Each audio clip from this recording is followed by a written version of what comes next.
Иракские военные устроили экскурсию для журналистов в музей Мосула, который еще несколько дней назад находился в руках боевиков запрещенной группировки «Исламское государство». На полу пыль и обломки древних статуй, включая фрагменты изваяний крылатых быков.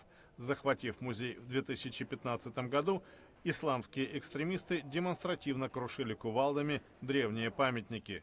Все, что можно было унести, за редким исключением похищено, говорит подполковник Абдель-Амир Аль-Мухаммедауи из сил быстрого реагирования Ирака.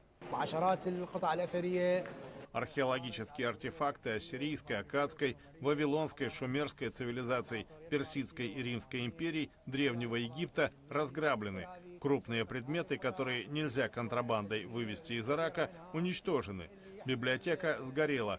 Большинство манускриптов и карт украдены, другие уничтожены. Разрушая неподдающиеся транспортировке статуи, исламисты одновременно бойко торговали компактными древностями. Как выяснилось ранее на этой неделе, они сознанием дела вели раскопки в Мосуле. Прорытые ими туннели обнаружены под взорванной мечетью Юнуса, пророка Ионы. Подземные коридоры проходят по дворцу ассирийского царя Асархаддона.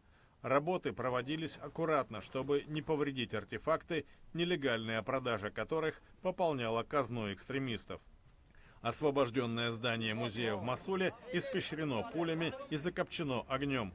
Расположенная рядом халдейская католическая церковь также серьезно пострадала в результате недавних боев.